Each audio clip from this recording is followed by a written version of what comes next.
কোনো মানুষের সার্টিফিকেট দিতে হলে তার সম্পর্কে ভালো করে জেনে শুনে তারপরে তাকে সার্টিফিকেট দিতে হয়।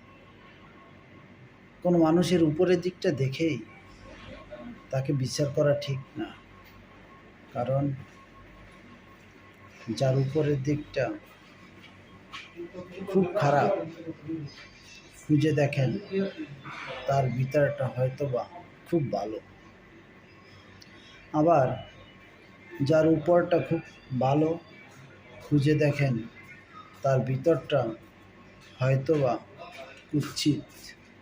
তাই একটা মানুষের উপরের দিকটা দেখে কখনো বিচার করা ঠিক না।